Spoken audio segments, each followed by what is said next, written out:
Welcome back to Creating Your Life, Money and Wealth. This is episode 25, Building Wealth. In case you haven't seen any of these episodes before, my master's degree is Organization and Management Development, as well as a bachelor's in English. And the kind of material I'm presenting you is the kind of material I presented in Silicon Valley to various groups of people.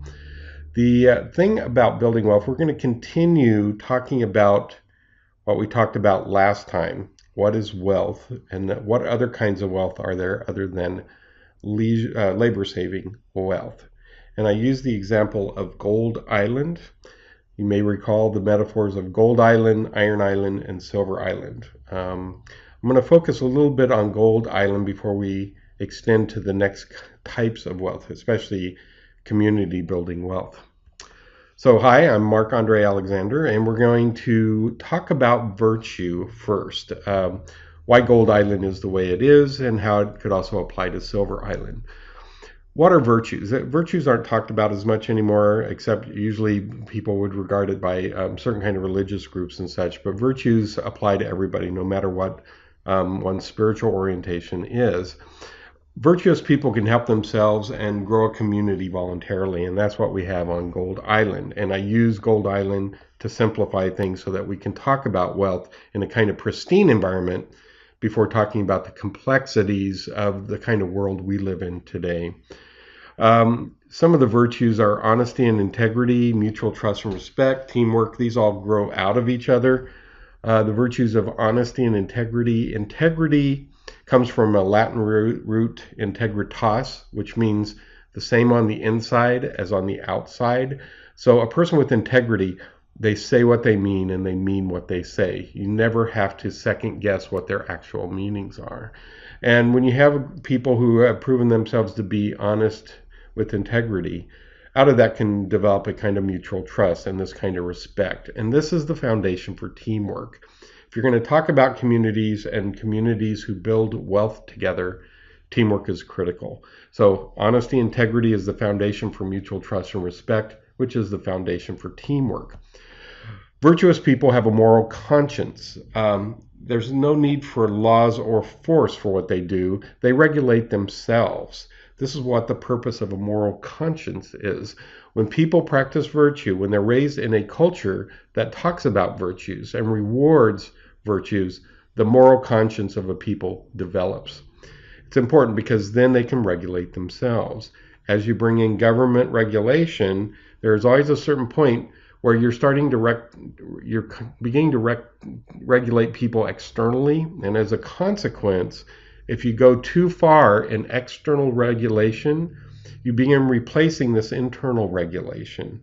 And in a sense, through government and through the kinds of laws that you're enforcing, if you have the wrong kind of laws, you start beating a moral conscience out of people. And this you do not want to do. You start taking away the idea of virtue. Some people actually may intend to do that, but that's for another completely different book, and I will talk at some point about vice and virtue. When you're building wealth on Gold Island, remember, Gold Island where everybody is virtuous and you can trust them. We've already talked about labor-saving wealth. So we talked about Tor and his fishing pole, how he went from 1 fish a day to 10 fish a day through inventing a fishing pole, and how his wife Sophia invented the slingshot to get coconuts, and in the process was able to save time and effort and energy and labor, essentially, so that both of them were able to have more leisure time in their lives. There's also this idea of community building wealth, and as you recall last time we talked about how there was at the center of the island a spring for fresh water, and people had to walk 2 hours there and back to get the water that they needed to survive every day. So how does community building wealth work? There are some things that individuals can't do. They need the help of others. Tor was able to invent his fishing pole, and Sophia her slingshot, and in the process they were able to do this very individually. Some things need a community of people, needs teamwork. So one day, another person on this island, Alex, he has an idea. He has the idea of an aqueduct. Very simple. The image there is more of a sophisticated one or a Roman style aqueduct. But he has the idea that since the spring is bubbling up in higher elevation, that they can create a kind of trough to come all the way down to where everybody is gathered near the ocean. And that if they take the time as a community to build this aqueduct, it'll save time for everybody. So Alex gets together with Tor and they start kind of hashing out this idea. They work together and they actually come up with better ideas by talking it through. And they enlist the community. So everybody obviously is very tired if they have to walk and get water every day just for survival. So the idea of taking the time and effort to build an aqueduct works. So Tor gets some people involved in catching fish, and Sophia gets some people involved in getting extra coconuts, using her slingshot. She teaches some people some skills. And so as a community, they work together to give everybody enough leisure time to spend more time working on this aqueduct. So over time, the community works together. They build the aqueduct. The water flows down to the community. Nobody has to go and carry it anymore. They just have to come up and take advantage of how the water is being delivered to them. This is another kind of labor saving wealth. It's community building wealth, and they solve their water problem in the process. It's very valuable. So labor saving wealth, fish, coconuts, the kind of tools, appliances, and techniques that save time and work, and as well as community building wealth, which is also a form of labor saving wealth. The aqueduct, which is also a kind of tool, as well as a technique. They develop skills doing this that can be applied to other things. It saves everybody time and work. The whole community is now building wealth. Everybody has more leisure time. It's good for the community. So a few people who have bright ideas and have the persuasive ability to get other people on board to work together, they can build their community, build up wealth, build up a society, generate more leisure time for other kinds of things. Because labor saving wealth then isn't the only kind of wealth. Once you have more time on your hands, Tor and Sophia, for example, have more time for reflection, more times about thinking about life. They can look at the world and go, wow, why are we here?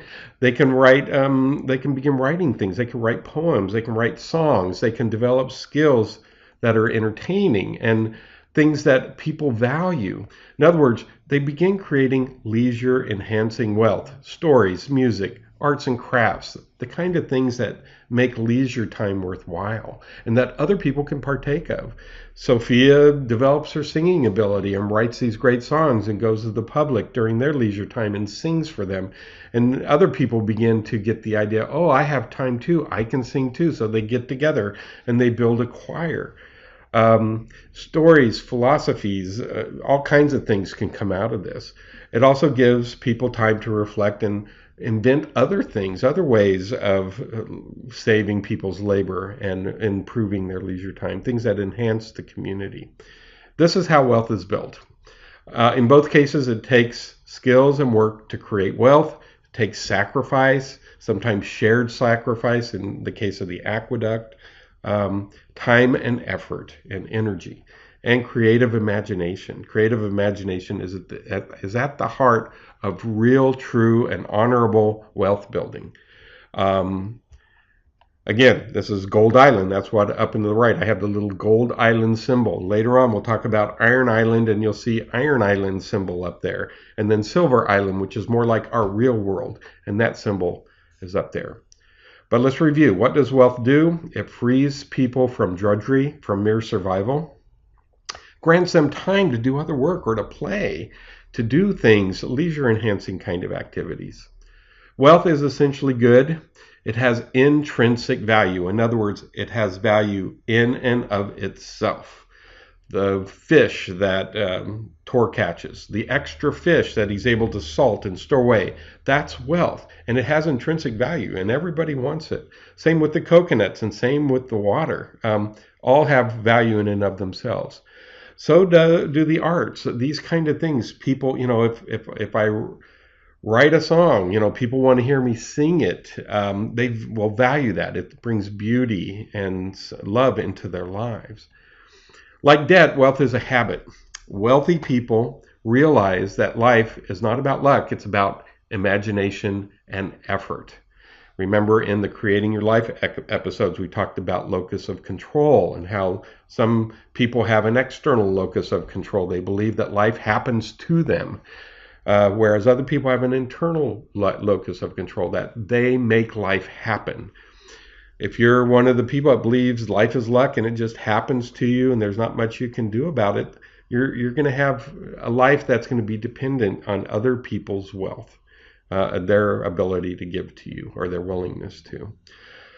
Active, hardworking people create wealth. True, honorable wealth in a good society is done by active, hardworking people, people who have the ideas, people who can go about implementing those ideas and persuading others to help them to do it.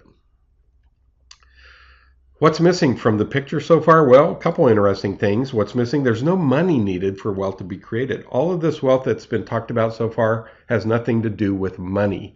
Money is not wealth. Money is something else. Now, there is a sense in which money can be wealth, which we'll talk about later. But for now, understand, wealth creation does not necessarily have anything to do with money. The other thing missing is government. You don't necessarily need government when you have people who are honorable and virtuous, engaging in wealth creation. Now, that's not to say that money and government can't facilitate wealth creation in some dramatic ways. And we will talk about later what money is, what government is, when it actually can contribute to wealth creation. But there are some things first we got to talk about. So in the next episode, we're going to talk about trade. Before we talk about money and government, trade is a necessary topic. So that's all for now. Again, go to marcandrealexander.com for more info and try out my book, Money and Wealth, What You Should Have Learned as a Teen Book.